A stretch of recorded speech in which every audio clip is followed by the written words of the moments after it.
The morning sun painted golden streaks across Riverside Park as Madeline adjusted her daughter's colorful backpack. At 32, she built a life she was proud of, becoming one of the city's most respected pediatricians while raising her beautiful 6-year-old daughter, Sophie. The little girl was a perfect blend of her parents, with soft blonde curls and striking blue eyes from her father, but her mother's gentle smile and determined spirit. "Watch me, Mommy," Sophie called out, her voice carrying across the playground as she climbed the jungle gym. Madeline couldn't help but smile, remembering how just last year her daughter had been too scared to climb more than 2 steps up. Now here she was fearlessly reaching for the sky. The playground buzzed with the usual weekend energy, children laughing, parents chatting, and the distant melody of an ice cream truck making its rounds. Madeline checked her watch. They still had plenty of time before lunch with her husband Tom, who was wrapping up the morning rush at their family-owned coffee shop downtown. As she watched Sophie make friends with a group of kids building a sandcastle, Madeline chatted with other regular parkgoers. Mrs. Rivera from the building next door waved warmly, her grandson in tow, while Mr. Thompson walked his golden retriever along the park's winding path. It was the kind of peaceful Saturday morning that reminded Madeline why they'd chosen this neighborhood to call home. Sophie's laughter echoed as she took turns on the slide, her light-up sneakers flashing with each step. She'd inherited her father's outgoing nature, making friends wherever she went. "Look, I made a new friend," Sophie shouted, pointing to a little boy who joined her in what appeared to be an intense game of the floor is lava. Madeline pulled out her phone, capturing a few photos of Sophie's playground adventures. These were the moments she treasured, simple, joy-filled snippets of childhood that seemed to fly by too quickly. She'd just started recording a video of Sophie's impressive monkey bar skills when she noticed a shadow fall across her screen. The peaceful morning was about to take an unexpected turn, though Madeline didn't know it yet. She was just a mother enjoying a beautiful day with her daughter, completely unaware that someone was watching them with suspicious eyes. The familiar comfort of their weekly park routine was moments away from being shattered by someone who couldn't see past their own prejudices. Sophie waved from the top of the slide, her face beaming with pride at her climbing accomplishment. Madeline waved back, tucking her phone away to give her daughter her full attention. The morning sun continued to warm the playground, children's laughter filled the air, and the day felt full of promise, until it wasn't. Little did Madeline know that their ordinary Saturday morning was about to become anything but ordinary, as another park visitor had already made assumptions that would turn their peaceful day upside down. The calm before the storm was about to end, but Madeline's strength as a mother would soon shine brighter than ever. It started with the click of a phone camera. Madeline heard it before she saw the woman approaching. A tall figure in an expensive beige dress and oversized sunglasses, holding her phone up like a shield.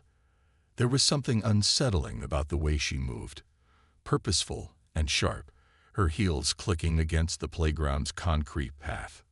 "Excuse me," the woman called out, her voice carrying that false sweetness that always meant trouble. "What are you doing with that child?" She was already recording, her phone pointed directly at Madeline and Sophie, who was still happily playing on the slide. Madeline felt her stomach tighten, but kept her voice steady. "I'm spending time with my daughter," she replied, trying to keep things light despite the growing tension. She dealt with uncomfortable situations before, but something about this woman's stance told her this wouldn't be a simple misunderstanding. The woman, who would later introduce herself as Mrs. Blackwood, let out a dismissive laugh. "Oh, please, that child is clearly not yours. Look at her, blonde hair, blue eyes."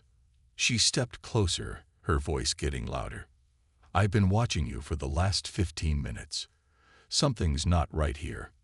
Other parents began to notice the commotion. Sophie, sensing the change in atmosphere, slid down and started walking toward her mother, but Mrs. Blackwood's sharp voice made her freeze halfway. "Sweetheart, are you okay? Do you know this woman?" Madeline stepped forward to reach her daughter, but Mrs. Blackwood moved to block her path. "Don't move. I'm recording everything. Her phone was still raised, capturing every moment. I know what I'm seeing here, and I'm not going to stand by and let it happen. Sophie's lower lip started trembling. That's my mommy, she said, her voice small but clear. I want my mommy. But Mrs. Blackwood wasn't listening. She was too busy narrating into her phone, describing what she called a suspicious situation at Riverside Park. Other children stopped playing, watching the scene unfold.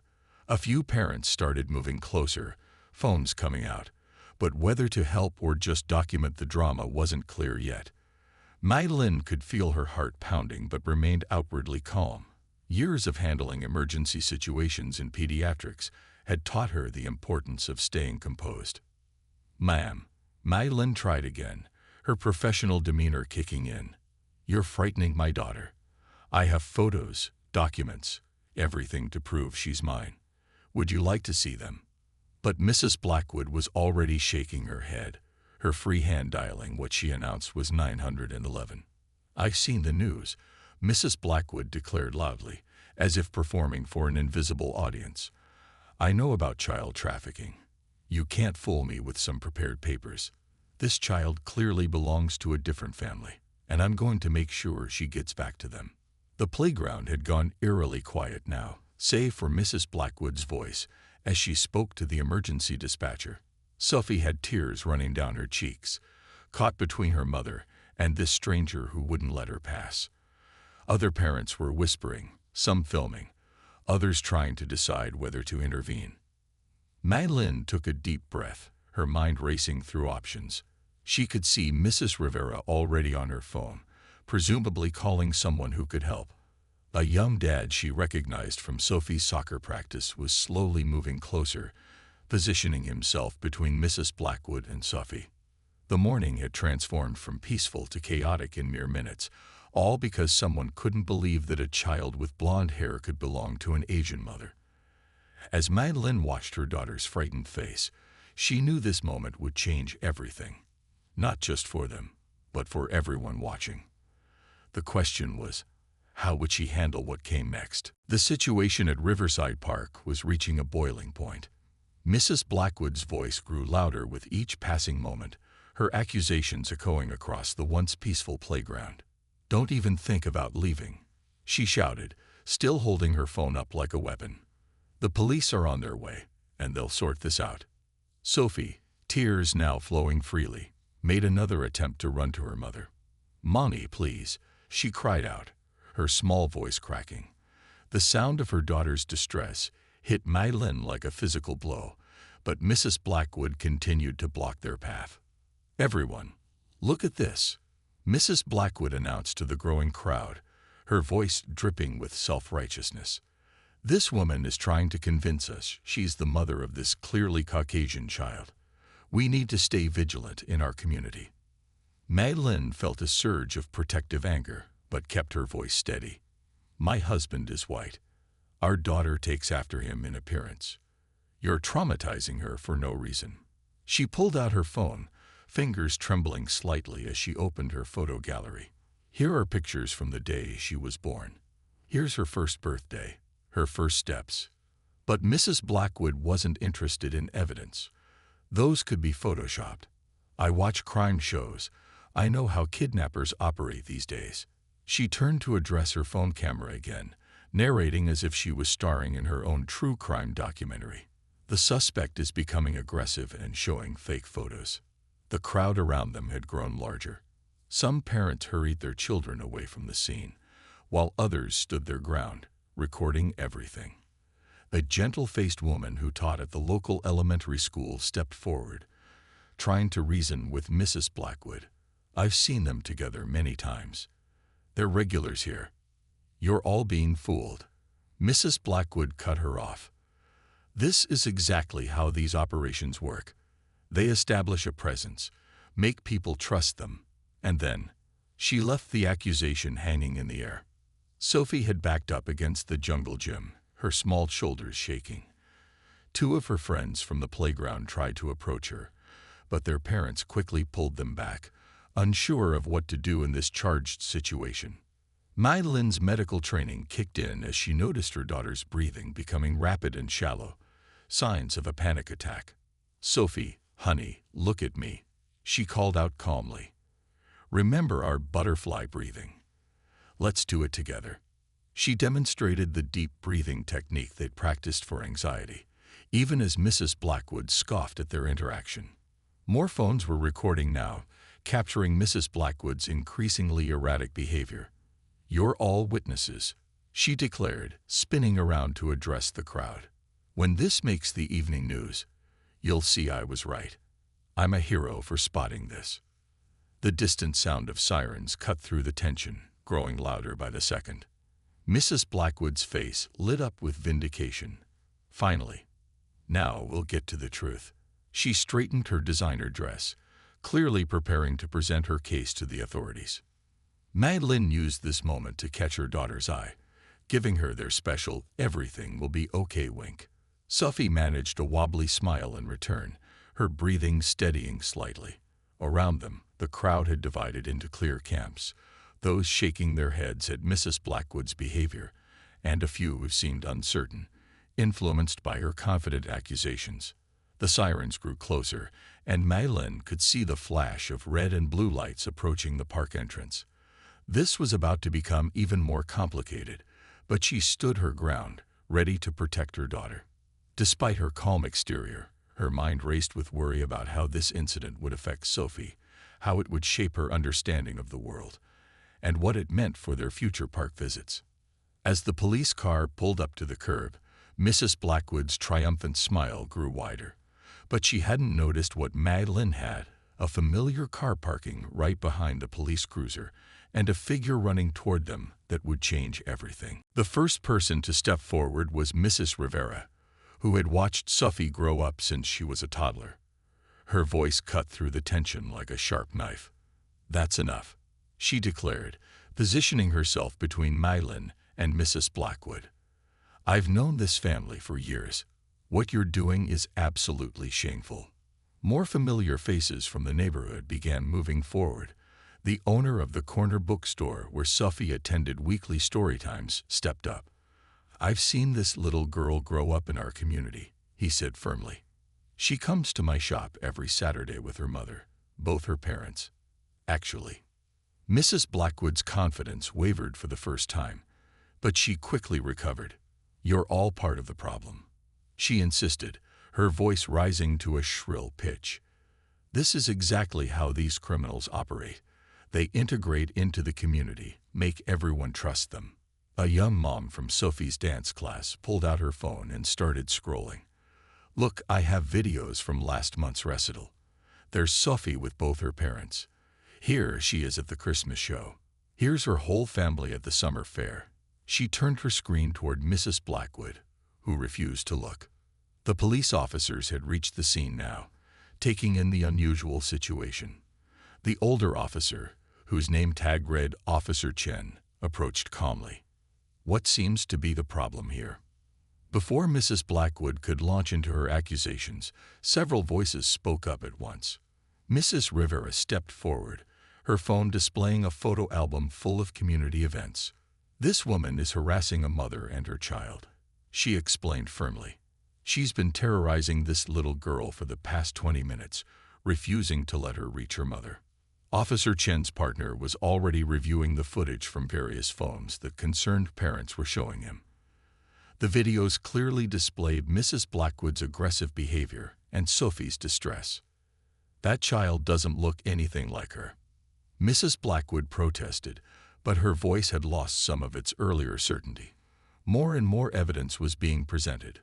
Photos from school events, videos from community gatherings, all showing Sophie with her parents.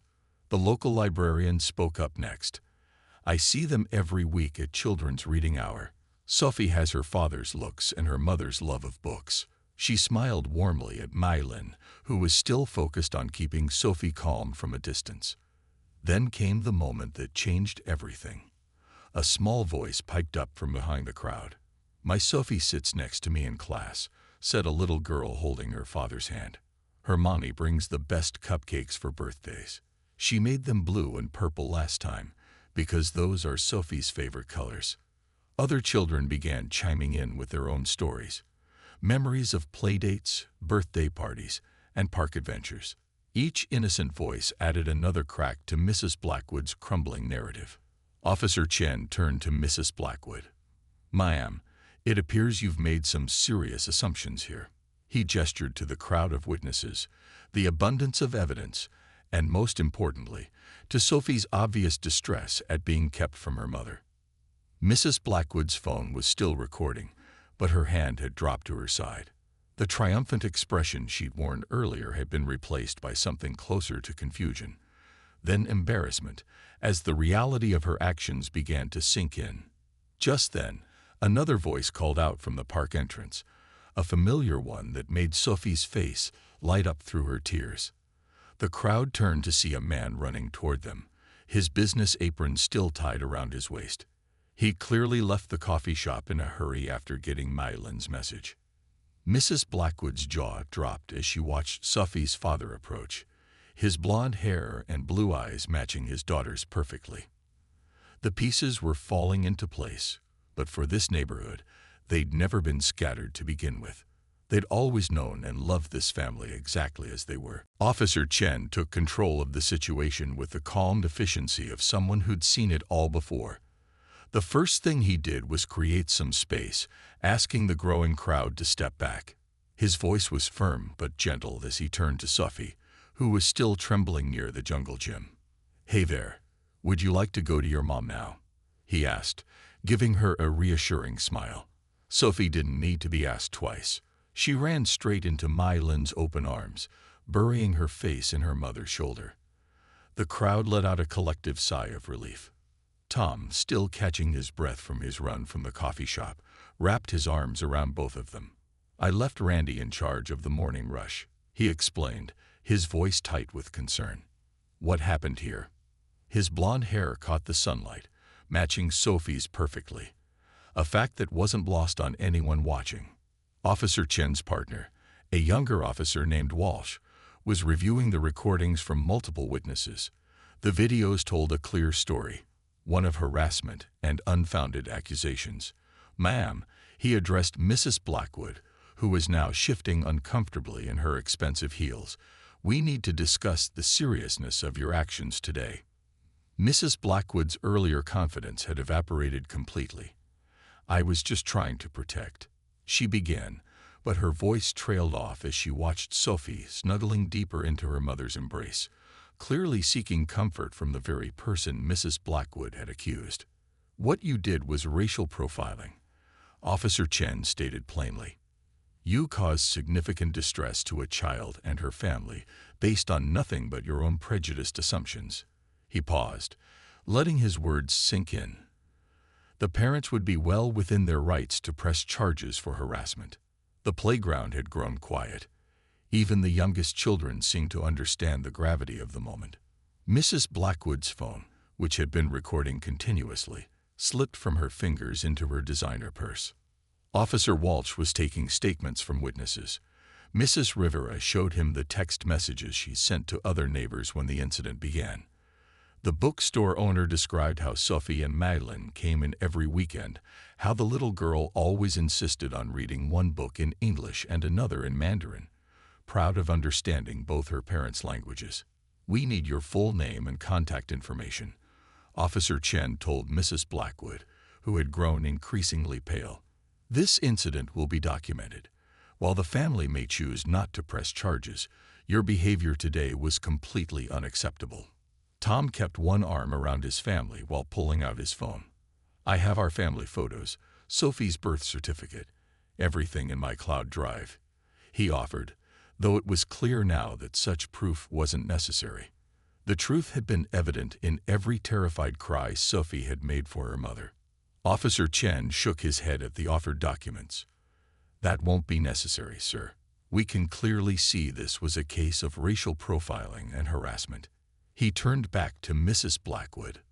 "Unfortunately, this isn't the first incident of its kind we've seen. It needs to stop." Several parents had gathered their children and were using the moment as a teaching opportunity, quietly explaining why what Mrs. Blackwood did was wrong. One could hear gentle conversations about families looking different, about love being what makes a family, not matching features. The morning sun was high in the sky now, warming the playground that had witnessed such an ugly scene. Officer Walsh finished gathering statements and approached Mylin and Tom. "Would you like to press charges?" he asked quietly. "You have every right to do so." Mylin looked at her daughter, who had finally stopped trembling. Sophie was watching the officers with wide, curious eyes, her little hand clutched tightly in her mother's. This moment would shape her understanding of justice, of right and wrong, of how to respond when faced with prejudice. The entire playground waited for Mylin's decision, understanding that whatever came next would send a powerful message to everyone involved, especially to the woman who had caused such chaos based on nothing but the color of a mother's skin. Tom knelt beside his wife and daughter, his coffee shop apron still dusted with morning's flour. "I came as fast as I could," he whispered, kissing Sophie's forehead. The little girl's tears had finally stopped, replaced by the comfort of being sandwiched between both her parents. The crowd watched as Tom pulled out his phone, opening his photo gallery. "Officer, I know you said it's not necessary, but I want everyone to see this." He turned to address the onlookers, his voice steady but emotional. "This is my family." The first photo showed Mylin in a hospital bed, exhausted but beaming, holding newborn Sophie. Tom was right beside them, his blonde hair messy, crying happy tears.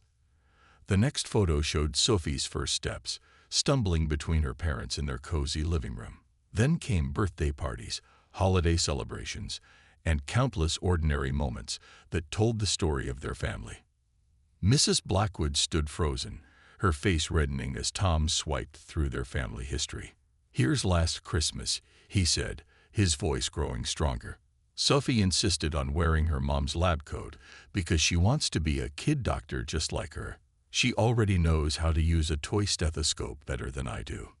Little Sophie perked up at this, adding her own voice. "Mommy teaches me about hearts and lungs," she announced proudly. "And Daddy lets me help make cookies at the coffee shop." The simple joy in her voice made several onlookers wipe away tears. The elementary school teacher who had tried to intervene earlier stepped forward. "Sophie draws your whole family all the time in art class," she added softly. "She's so proud to tell everyone how her mommy helps sick children, and her daddy makes the best hot chocolate in town." Officer Chen nodded, making notes. "Mr. and Mrs." He paused, looking at his notepad. "We're the Hendersons," Tom supplied. "I own the Little Bean coffee shop on Oak Street, and my wife is a pediatrician at City Children's Hospital." Recognition flickered across both officers' faces. The coffee shop was a local favorite, and Mylin had treated many of their children. More neighbors began sharing their own connections to the family.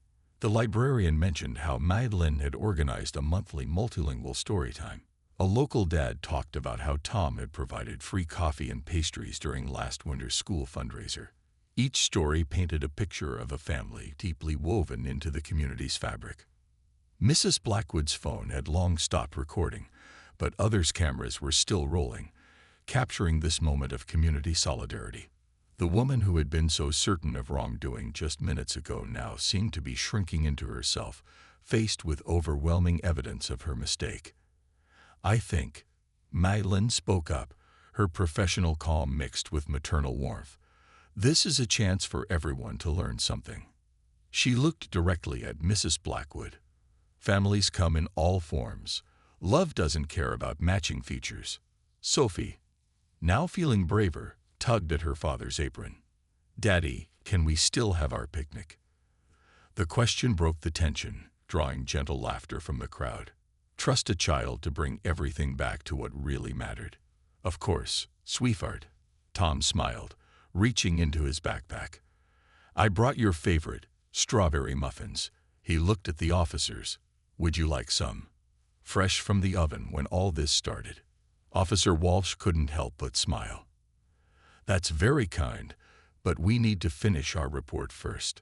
He turned to Mrs. Blackwood, who was watching this family moment with a mix of shame and realization.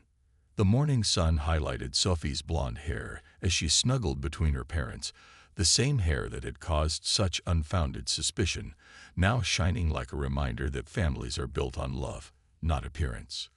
The playground was returning to its usual cheerful atmosphere, though this day would be remembered as one when the community stood up and showed what it truly meant to be neighbors. The videos of the playground incident spread like wildfire across social media. By that evening, clips of Mrs. Blackwood's accusations and the community's response had been shared thousands of times. Local community groups quickly identified her as Mrs. Patricia Blackwood from the affluent Pine Grove neighborhood. One particular video caught everyone's attention. The moment when little Sophie cried out for her mother, while Mrs. Blackwood blocked her path. The heartbreaking scene struck a chord with viewers everywhere. Comments flooded in, many from mixed-race families sharing similar experiences they'd faced. The coffee shop's social media pages were overwhelmed with support. Regular customers posted their own photos with the Henderson family. Sophie helping her dad arrange muffin displays, Madeline dropping by with lunch during busy days, the whole family hosting holiday cookie decorating events for the neighborhood kids. "I've been getting my morning coffee from Tom for 5 years," read one viral post, accompanied by a photo of Sophie wearing a tiny apron behind the counter. "This family is the heart of our community. What happened today was disgraceful." A mom from Sophie's dance class shared a video from last month's recital. "Look at this beautiful family," she wrote. "Maylin volunteers at every school event. Tom donates coffee and pastries to our teachers every Monday. Their daughter spreads joy wherever she goes. Shame on anyone who tried to tear them apart." The local news picked up the story, but carefully protected Sophie's privacy. Instead, they focused on the larger issue of racial profiling and the community's remarkable response. The headline read, "Local community stands united against discrimination at park."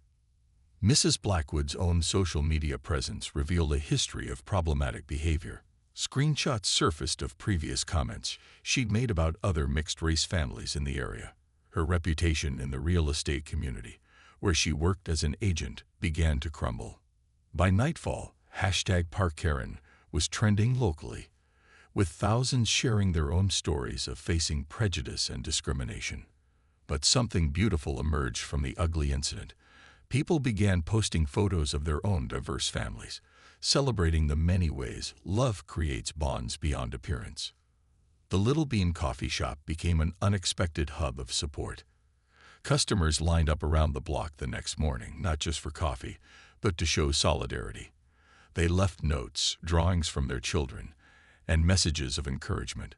One regular customer even created a sign that read, "Love makes a family," and hung it in the shop's window. Local parent groups organized discussions about talking to children about racism and prejudice. Mylin's hospital colleagues shared stories of her dedication to treating every child with equal care and compassion, regardless of their background. The incident had sparked important conversations throughout the community. A touching video appeared online. Sophie's entire dance class performing a special routine dedicated to her, each tiny dancer holding up signs spelling out, "We love you, Sophie." The 6-year-old's face lit up when she saw her friends supporting her, helping heal the trauma of that playground moment. The most powerful response came from other mixed-race families in the area. They began sharing photos and stories of their own beautiful, diverse families. "This is what America looks like," wrote one mom, posting a photo of her children who, like Sophie, had features from both parents. "Love doesn't see color."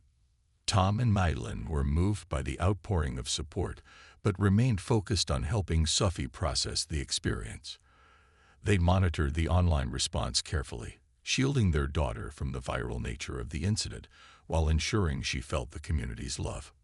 Mrs. Blackwood's video, which she had recorded thinking it would validate her actions, instead became a powerful teaching tool about prejudice and its consequences.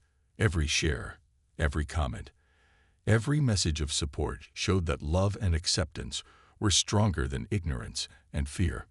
What started as one woman's misguided suspicion had transformed into a moment of unity, revealing the true character of a community that chose love over prejudice, understanding over assumption, and support over silence. By Monday morning, Pine Grove Real Estate's office phones were ringing nonstop.